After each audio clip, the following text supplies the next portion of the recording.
नमस्कार दोस्तों, स्वागत है आप सभी को आपके अपने चैनल एग्जाम हैप्पी में।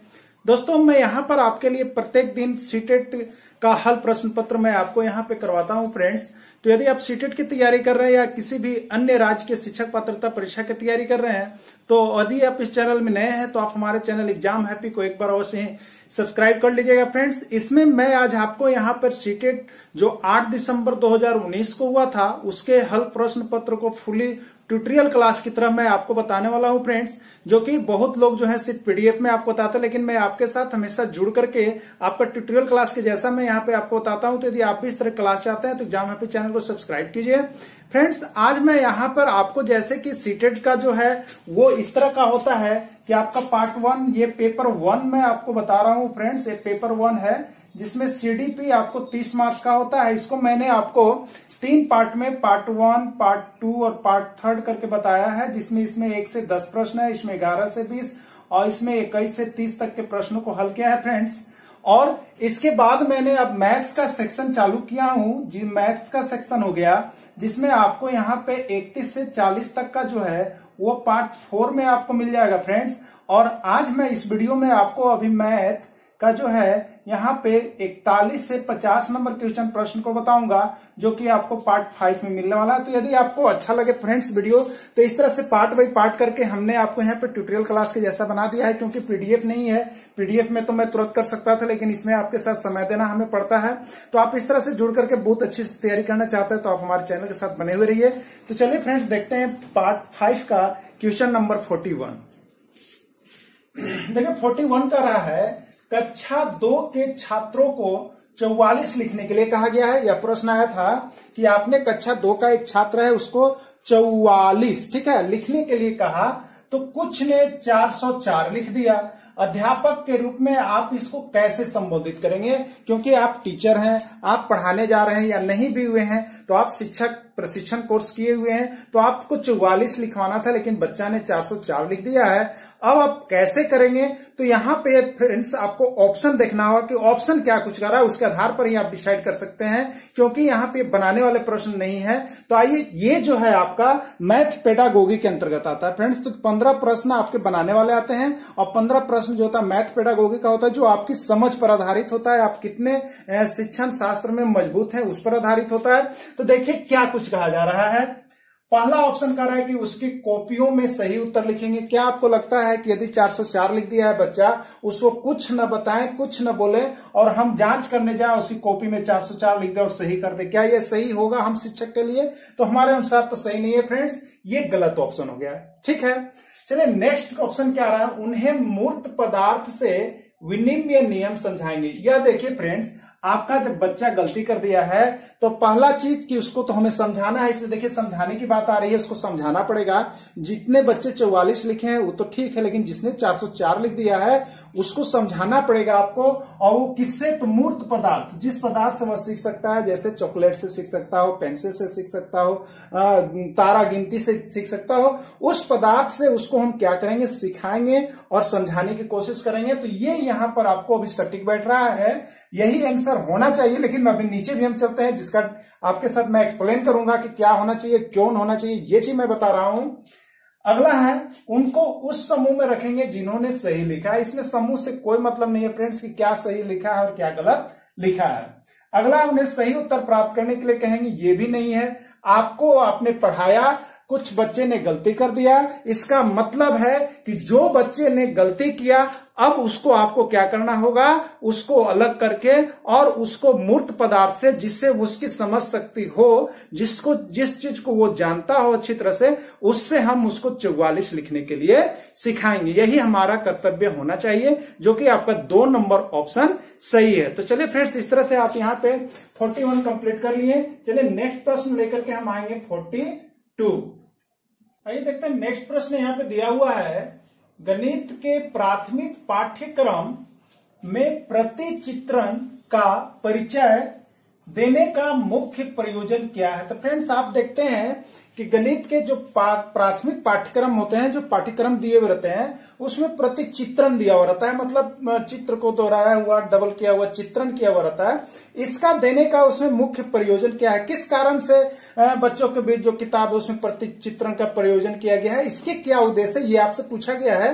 तो यहाँ पे देखिए ऑप्शन के रूप में आपके पास आ रहा है त्रिविम विचार क्षमता को प्रोत्साहित करना चाहिए। यह एकदम बहुत अच्छी बात है फ्रेंड्स कि प्राथमिक जो प्रतिचित्रण है उसका मुख्य उद्देश्य, मुख्य प्रयोजन जो है उसमें त्रिविम विचार क्षमता को प्रोत्साहित करना चाहिए, क्योंकि बच्चे जो होते हैं वो अबोध होते हैं, उसको सीखने के लिए यहाँ पर उनके साथ यहाँ पर पाठ्यक्रम में प्रतिचित्रण का प्रयोजन किया जाता है, जिससे कि उनके विचार क्षमता को प्रोत्साहित किया जाना चाहिए। यह एक सही ऑप्शन है फ्रेंड्स आपका। सेकेंड है अनुपातिक विवेचन को प्रोत्साहित करना चाहिए। तो ये आप जब पढ़ेंगे कि प्राथमिक पाठ्यक्रम में प्रतिचित्रण का प्रयोजन, तो इसमें दो मुख्य प्रयोजन आते हैं, जिसमें उसके त्रिविम विचार को शामिल किया गया है और उसके जो है अनुपातिक विवेचना को प्रोत्साहित करने के लिए ये प्राथमिक पाठ्यक्रम में जो प्रतिचित्रण है उसका मुख्य प्रयोजन किया गया है। तो फ्रेंड्स आप यह एक बात जान लेंगे कि प्राथमिक पाठ्यक्रम में प्रतिचित्रण का जो मुख्य प्रयोजन है वो क्या चीज है, तो उसका मुख्य प्रयोजन जो है उनके त्रिविम विचार, माने अलग अलग तरह के विचार से उनको प्रोत्साहित करना है, और दूसरा अनुपातिक विवेचना, एक दूसरे से विवेचना करते हुए, फिगर से विवेचना करते हुए प्रतिचित्रण से उनको समझना है, उनको बच्चों को प्रोत्साहित करवाना है। ये प्राथमिक के पाठ्यक्रम के प्रतिचित्रण का मुख्य उद्देश्य है, 1 और 2। नेक्स्ट आपके है कि विषय को सरल और रुचिकर बनाना, यह भी है, लेकिन ये प्राथमिक पाठ्यक्रम का प्रतिचित्रण नहीं, यह होना चाहिए लेकिन उसका प्रयोजन में यह शामिल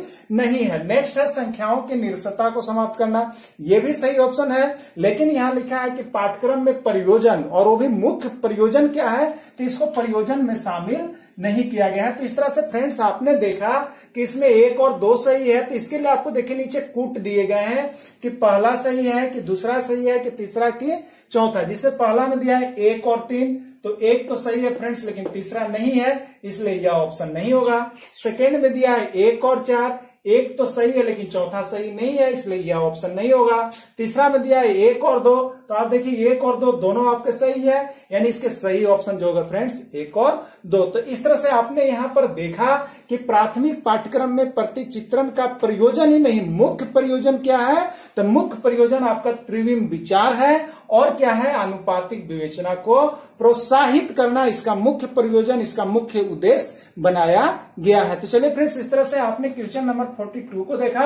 अब हम चलेंगे क्वेश्चन नंबर 43 की। क्वेश्चन नंबर 43 क्या कुछ कर रहा है आपके लिए। नेक्स्ट प्रश्न आपका एनसीएफ, जिसको हम लोग कहते हैं राष्ट्रीय पाठ्यचर्या, फंडामेंटल ऑफ नेशनल करिकुलम 2005 के अनुसार निम्नलिखित में से कौन से विषय प्राथमिक विद्यालय का एक भाग नहीं है। तो फ्रेंड्स ऐसा हो सकता है कि आपका पहले जो है वो प्राथमिक विद्यालय का भाग हो, लेकिन अब जो है वो प्राथमिक विद्यालय से अपर प्राथमिक का, अपर प्राइमरी जो 6 to 8 है उसका भाग कर दिया गया हो, या अपर प्राइमरी में उसको शामिल नहीं किया गया हो।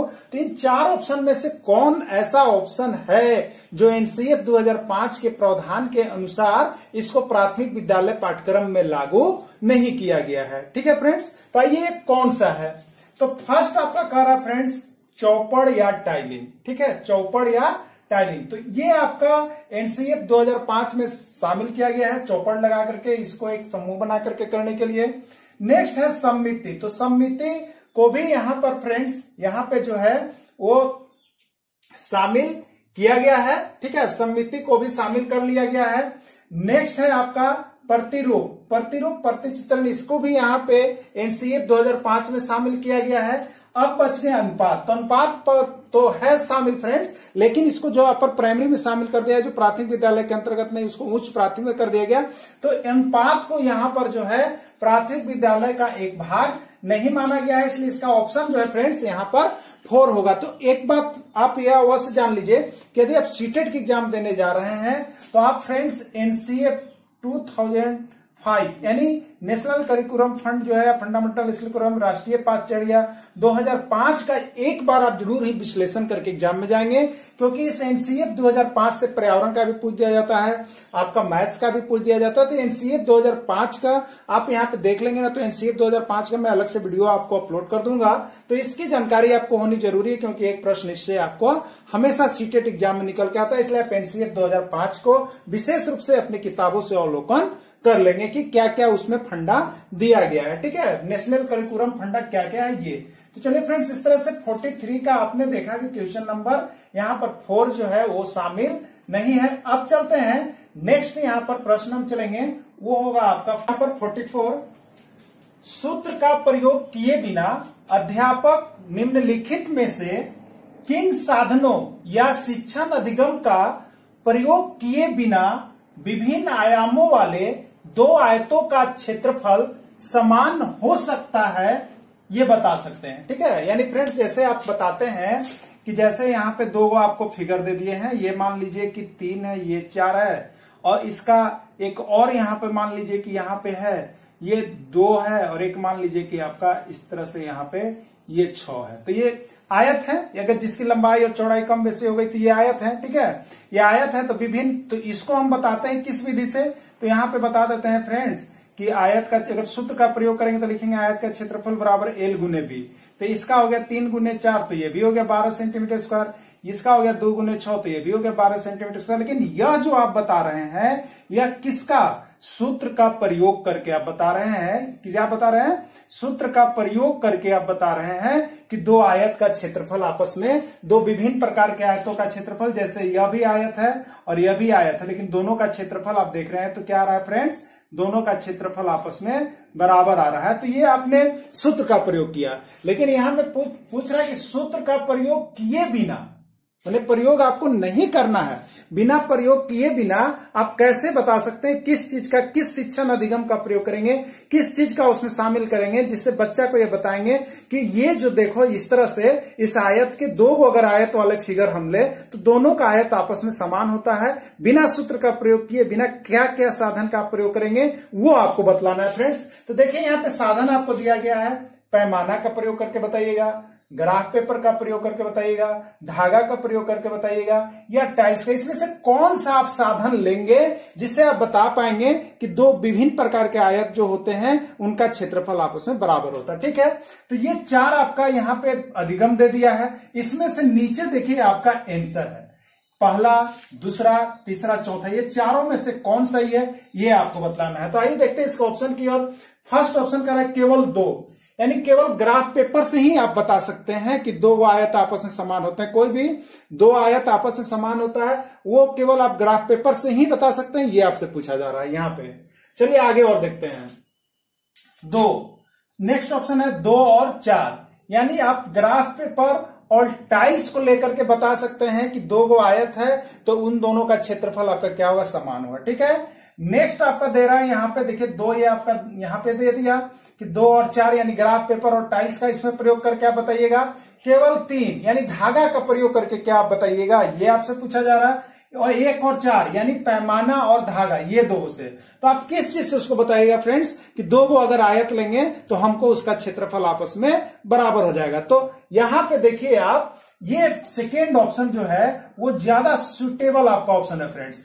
सेकेंड नंबर ऑप्शन सुटेबल है, क्योंकि ग्राफ पेपर आप ले लीजिए, मान लीजिए इस तरह से आपका ग्राफ पेपर है, ये मान लीजिए 2 है और ये मान लीजिए 6, ये 2 सेंटीमीटर है, 6 सेंटीमीटर का ये आपका ग्राफ पेपर है। ठीक है, ये आपका किस आकार का हो गया, आयत का आकार हो गया। ये टाइल्स भी आप ले लीजिए फ्रेंड्स, ये थोड़ा सा आप दूसरा टाइप से कर दिएगा, इस तरह से आप कर दिए, मान लीजिए ये आपका हो गया, ये मान लीजिए आपका 3 सेंटीमीटर है और ये मान लीजिए आपका 4 सेंटीमीटर। दो तरह का हमने यहाँ पे चीज ले लिया, एक ग्राफ पेपर ले लिया और टाइल्स ले लिया इस आकार का। ठीक है, तो अब हम इसको बता सकते हैं कि इन दोनों का क्षेत्रफल जो है वो आपस में बराबर हो सकता है। तो इस तरह से ग्राफ पेपर मैंने साधन के रूप में आप क्या लेंगे, तो ग्राफ पेपर और टाइल्स लेंगे और उसके बाद इस तरह से उसको आकृति बनाएंगे जिससे आपको लगे कि यहां पर जो है तो उस आकृति दोनों को दिखाएंगे। ये दोनों साधन ग्राफ पेपर और टाइल्स तो उसका जो है क्षेत्रफल आपस में बराबर आ जाएगा। यानी इसका ऑप्शन जो है वो सेकेंड ऑप्शन सही है सर, कि आप 2 और 4 यानी ग्राफ पेपर और टाइल्स दोनों को ले लीजिए, एक का अलग फिगर करके बच्चा को और उसका क्षेत्रफल निकालने के लिए बताइए, तो वो ज्यादा जल्दी आपको समझ आता है। इसलिए बिना सूत्र प्रयोग किए बिना भी आप इस तरह से बता सकते हैं। साधन के रूप में, शिक्षण अधिगम के रूप में आप ग्राफ पेपर और टाइल्स ले सकते हैं। तो चलिए फ्रेंड्स, इस तरह से आपने देखा क्वेश्चन नंबर 44। अब हम चलेंगे नेक्स्ट क्वेश्चन 45। प्रश्न देख लेते हैं 45। निम्न में से गणित में उपलब्धि कम होने का कारण क्या है? आपसे पूछा जा रहा है फ्रेंड्स कि अभी जो आप देख रहे हैं परिवेश से पढ़ाई की, उसमें गणित से लोग अपना पीछा छुड़ा रहे हैं, गणित में ज्यादा इंटरेस्टेड नहीं लोग हो रहे हैं। इसका कारण क्या हो सकता है, ये आपसे इस प्रश्न में पूछा जा रहा है। आइए देखिए, ऑप्शन इसका क्या है। पहला है लिंग, दूसरा है सामाजिक सांस्कृतिक पृष्ठभूमि, तीसरा है गणित का स्वरूप और चौथा है व्यक्ति की स्वाभाविक क्षमता। मतलब ये 4 कारणों में से कौन सा कारण है जिससे गणित में उपलब्धि कम हो रही है, गणित में लोग इंटरेस्टेड कम है, गणित पढ़ना कम चाह रहे, इसकी क्या कारण है? तो सबसे पहला देखते हैं लिंग। फ्रेंड्स, इससे इसका कोई संबंध नहीं है कि यदि लिंग संबंधी बात होती तो लड़कियां भी लड़के से तेज हैं और लड़के कुछ भी लड़कियां से तेज है। तो इसका यहाँ पर कोई अंतर नहीं पता चलता है कि लिंग से यहाँ पे आपका जो है यहाँ पे गणित में उपलब्धि कम होने की बात है कि लड़कियां ही गणित में कमजोर होती है, ऐसा कोई बात नहीं। लड़के ही गणित में तेज होते हैं, ये भी कोई बात नहीं है। ये मिला जुला रूप है, कोई भी तेज और कोई भी बेस हो सकती है। अभी तो लड़कियों का संख्या ही ज्यादा उभर करके आ रहा है, तो इसमें लिंग संबंधी कोई बात नहीं है जिससे कि आपका यहाँ पर गणित में उपलब्धि कम हो रहा है।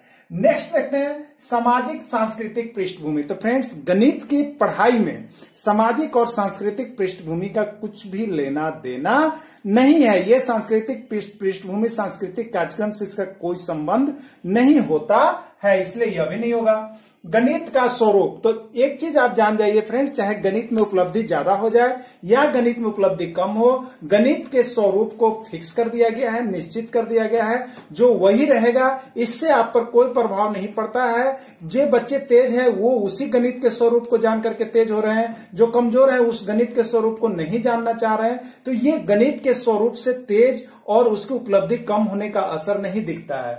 ठीक है। नेक्स्ट आपका ऑप्शन है व्यक्ति की स्वाभाविक क्षमता। देखिए फ्रेंड्स, ये एकदम एग्जैक्ट आंसर जो कहते हैं वो व्यक्ति की स्वाभाविक क्षमता पर निर्भर करता है। यानी गणित में संख्या कम होने का रीजन है वह आपका व्यक्ति की स्वाभाविक क्षमता की, वह जो है किस अनुरूप किस क्षमता के आधार पर आपका काम करना चाहता है, उसके अंदर की एबिलिटी, उसके अंदर की स्वाभाविकता क्या है, ये जो है इसका मुख्य फंडा है फ्रेंड्स। ठीक है।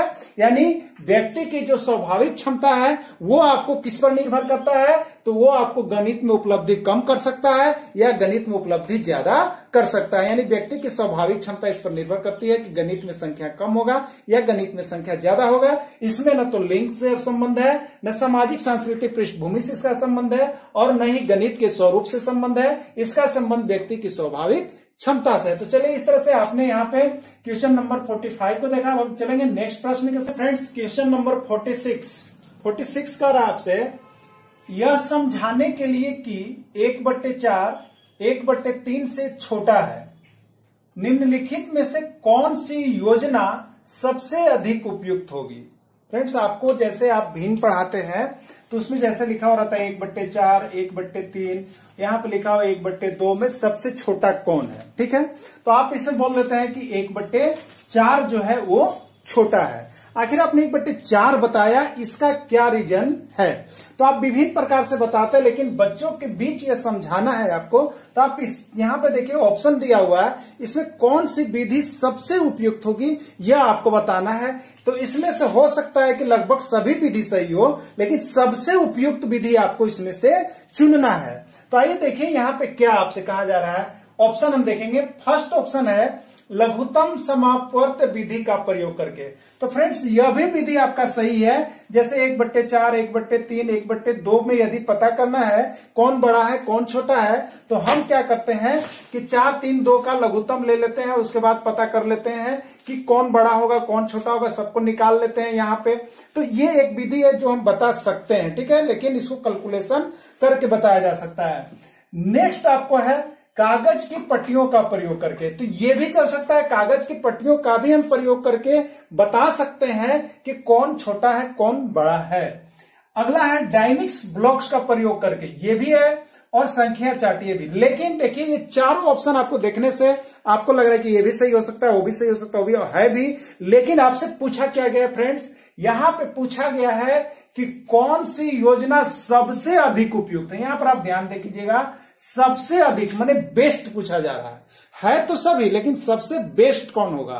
तो यहां पे मैं आपको बता दूं कि इसको बताने के लिए सबसे बेस्ट जो इसमें विधि है वो आपका है डायनिक्स ब्लॉक्स। डायनिक्स ब्लॉक्स एक ऐसा मेथड्स है जिसमें आप जब प्रयोग करेंगे डायनिक्स ब्लॉक्स में, तो उसमें क्या होगा कि आपको ये देख करके पता चल जाएगा कटने के बाद कि कौन बड़ा है और कौन छोटा है। यानी सबसे अच्छा विधि इन सभी में कौन सा माना जाएगा फ्रेंड्स, तो डायनिक्स ब्लॉक्स। आप याद रखिएगा कि अगर भिन्न को छोटा और बड़ा बतलाना है तो कौन सा विधि सबसे अधिक उपयुक्त है, तो वह विधि आपका है फ्रेंड्स डायनिक्स ब्लॉक्स। यानी डायनिक्स ब्लॉक्स का प्रयोग करके आप ये बता सकते हैं कि कौन सा भिन्न बड़ा है और कौन सा भिन्न छोटा है। तो एक प्रश्न जो है आपका भिन्न का छोटा और बड़ा से हमेशा आता है फ्रेंड्स, इसलिए आप भिन्न प्रश्न को देख करके ही जाएंगे जिससे आप वहां पे सही करके आ पाए। तो इस तरह से आपने यहाँ पे क्वेश्चन नंबर 46 का आंसर देखा कि डायनिक्स ब्लॉक्स एक ऐसा चीज है जिससे हम पता कर सकते हैं कि कौन सा भिन्न बड़ा है और कौन सा भिन्न छोटा है। अब चलिए हम चलते हैं यहाँ पे नेक्स्ट क्वेश्चन, यहाँ पे 47 है, प्राथमिक कक्षाओं में बच्चों को गणित पढ़ाने के लिए बनाई जाने वाली पाठ्य योजना का निम्नलिखित में से कौन अति महत्वपूर्ण पहलू है। तो जैसा कि फ्रेंड्स आप सभी लोग जान रहे हैं कि एनसीएफ के अनुसार आपको जो यहाँ पे प्राथमिक कक्षाओं में या उच्च कक्षाओं में आपको जो पढ़ाने के लिए भेजा जाता है, तो सबसे पहले आप लेसन प्लानिंग करना है आपको फ्रेंड्स, लेसन प्लानिंग करना है, जिसको पाठ्य योजना के नाम आपसे जानते हैं। तो इस पाठ्य योजना का निम्नलिखित में से कौन सा अति महत्वपूर्ण पहलू, यानी जब आप पाठ्य योजना से बच्चों को जोड़ते हैं तो बच्चों में कौन सा गुण आता है, बच्चे उसके अनुसार क्या कर सकते हैं, ये कौन सा इसका पहलू होगा, ये आपको इसमें बतलाना है। तो आइए इसके ऑप्शन को देखते हैं हम लोग। यहाँ पे पाठ्य पुस्तक के अनुक्रम का अनुसरण करना, तो क्या पाठ्य योजना जो है आप बनाते हैं वो पाठ्य और बच्चों को बीच यह कहते हैं कि पाठ्य पुस्तक का जैसा बात कहा जा रहा है आप उसी के जैसा अनुसरण करना, यही हमारे पाठ्य योजना का क्या उद्देश्य है। तो यह हमारा उद्देश्य नहीं है फ्रेंड्स, ठीक है। बच्चों के बीच सिर्फ ये बात कर देना अति स्वाभाविकता नहीं है कि आप जो बच्चों में यहाँ पर आपके किताब में जैसा बताया जा रहा है उसी के मार्ग का अनुसरण करना, ये अच्छा नहीं है।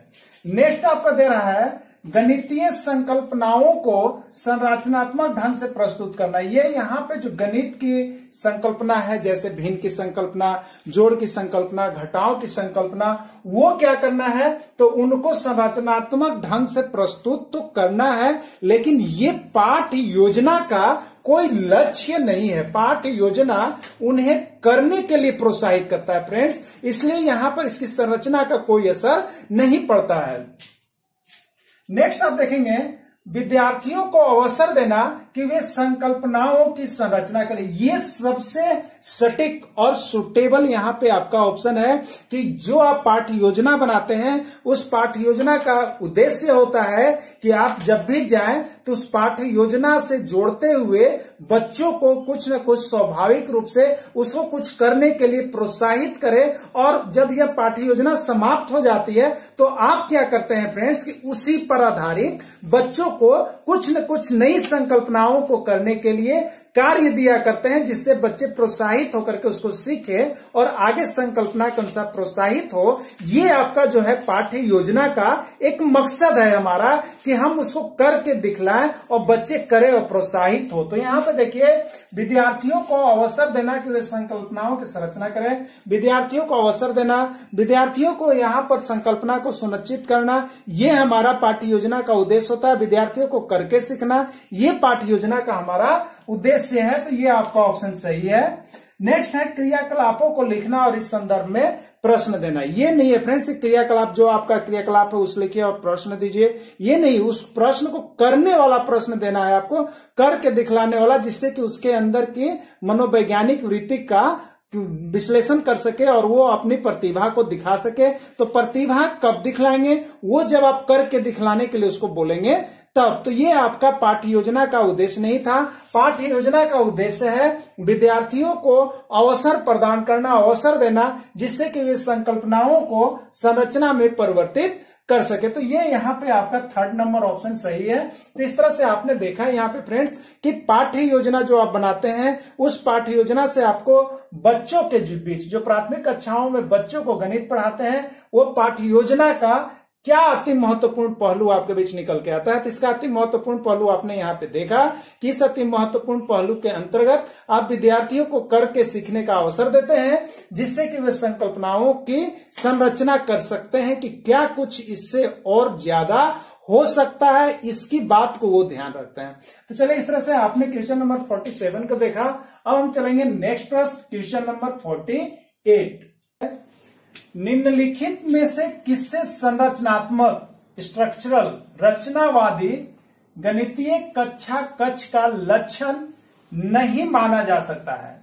तो यहां पे आपसे कहा जा रहा है फ्रेंड्स कि इसमें से कौन सा लक्षण, यहां 4 ऑप्शन दिए गए हैं, इस 4 ऑप्शन में से कौन सा ऑप्शन ऐसा है जो कि गणित में आप कक्षा का जब कक्ष में जब संचालन कर रहे हैं गणित के कक्षा का, तो कौन सा लक्षण नहीं होना चाहिए। तो यदि आप यहाँ पे अध्यापक के रूप में रोल करने जा रहे हैं, तो ये आपको बतलाना है कि आप जब गणित में कक्षा कक्ष का संचालन करते हैं बच्चों के बीच में, तो कौन सा लक्षण नहीं होना चाहिए। यानी यहाँ जो 4 ऑप्शन है फ्रेंड्स, इसमें 3 आपका सही होगा और 1 गलत होगा और वही नहीं का सेंस होगा, क्योंकि यह नहीं पूछ रहा है। ठीक है, तो आइए यहाँ पे देखते हैं। पहला, गणित के अधिगम में भाषा और संवादों की भूमिका पर उचित ध्यान दिया जाता है। तो फ्रेंड्स, मैं आपको बता दूं कि आप किसी भी संवाद में, चाहे हिंदी का संवाद कर रहे हो, चाहे अंग्रेजी का संवाद कर रहे हो, या गणित का संवाद कर रहे हैं, तो यदि आपकी भाषा अच्छी नहीं रहेगी,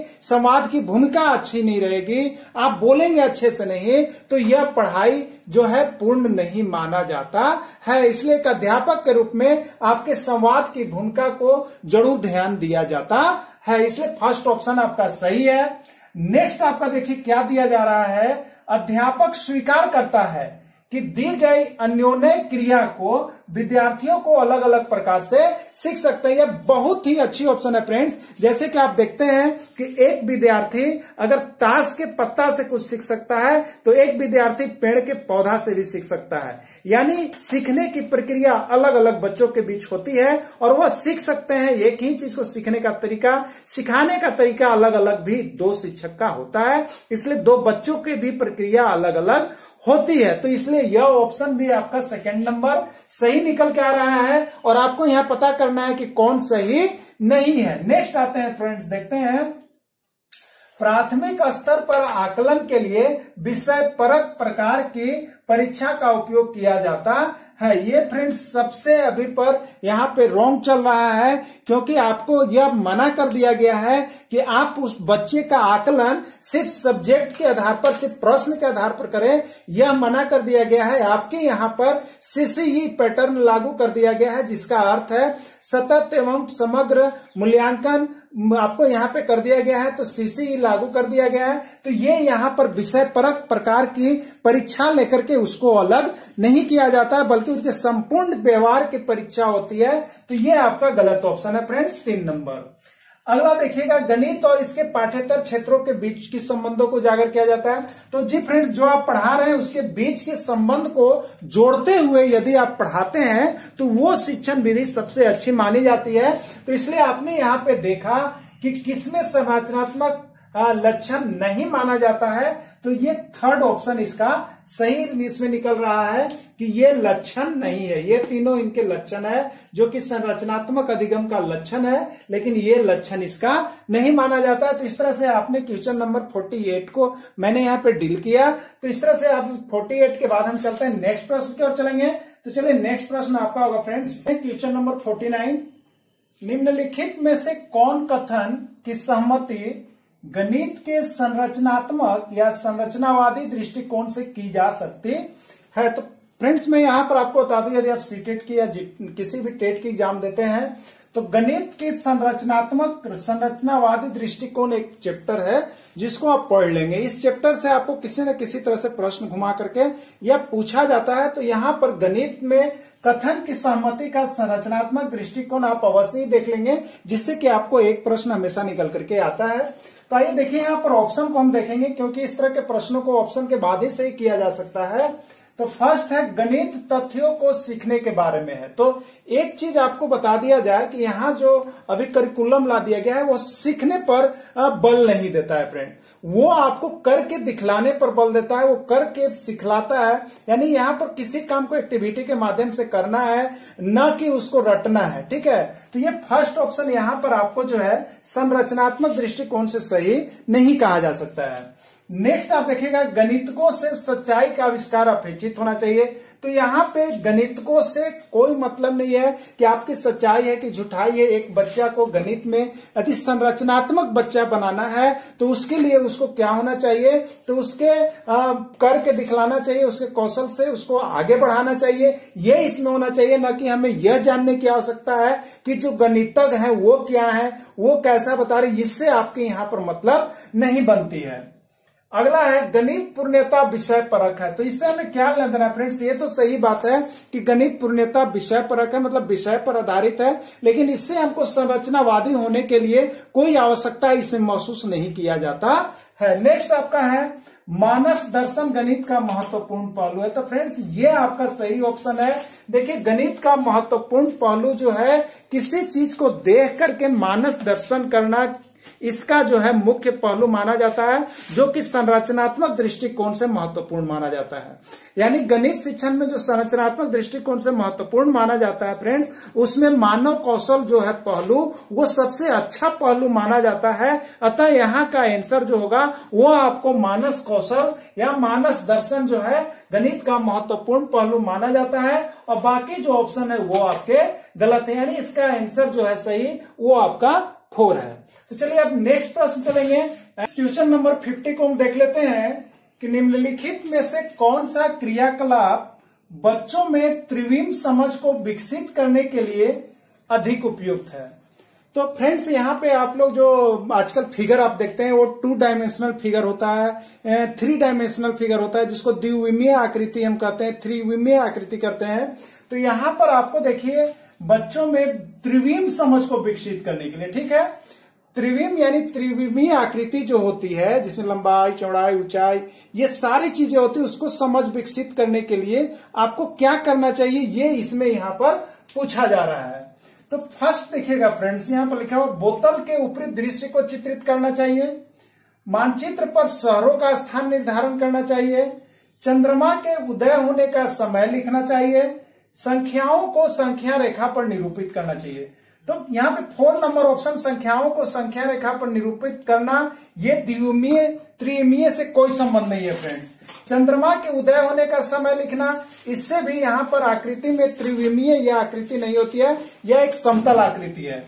नेक्स्ट आपका मानचित्र पर शहरों का स्थान निर्धारण करना, यह भी आकृति जो होती है कागज पर यह द्विविमीय आकृति होती है, 2 डायमेंशनल फिगर्स होता है, जबकि आपसे पूछा जा रहा है कि 3 डायमेंशनल। तो यहाँ पर देखिए एक ऑप्शन ही मात्र आपके पास बच गया, बोतल के ऊपरी दृश्य को चित्रित करना। यानी फ्रेंड्स आपको आप यह जान जाइए कि द्विविमीय आकृति जो होती है फ्रेंड्स, आप एक सरल कागज से बच्चों को द्विविमीय आकृति के बारे में समझा सकते हैं, लेकिन त्रिविमीय आकृति की बात है तो उसमें तीनों फेस दिखना चाहिए। तो जिसके लिए यहाँ पर जो ऑप्शन आपको दिया गया है वो आपको यहाँ पर बोतल के ऊपरी फेस को यदि आप दिखाते हैं तो त्रिविमीय आकृति को यहाँ पर वो सेट कर देता है, इसलिए तीनों फेस दिखता है तो बोतल के त्रिविमीय आकृति का यहाँ पर निर्धारण होता है। तो इसका फर्स्ट ऑप्शन आपका सही है फ्रेंड्स। इस तरह से आपने यहाँ पे आज जो है यहाँ पे जो सीटेट 2019 का दिसंबर 2019 का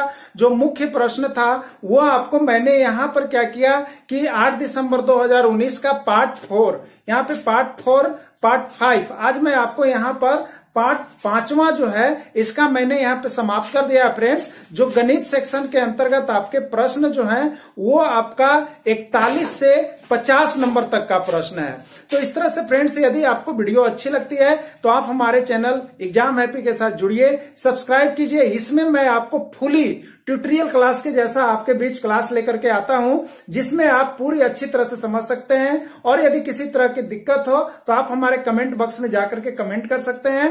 thanks for watching this video. फिर मैं मिलूंगा आपसे नेक्स्ट वीडियो के साथ। तब तक के लिए इतना ही। जय हिंद, जय भारत।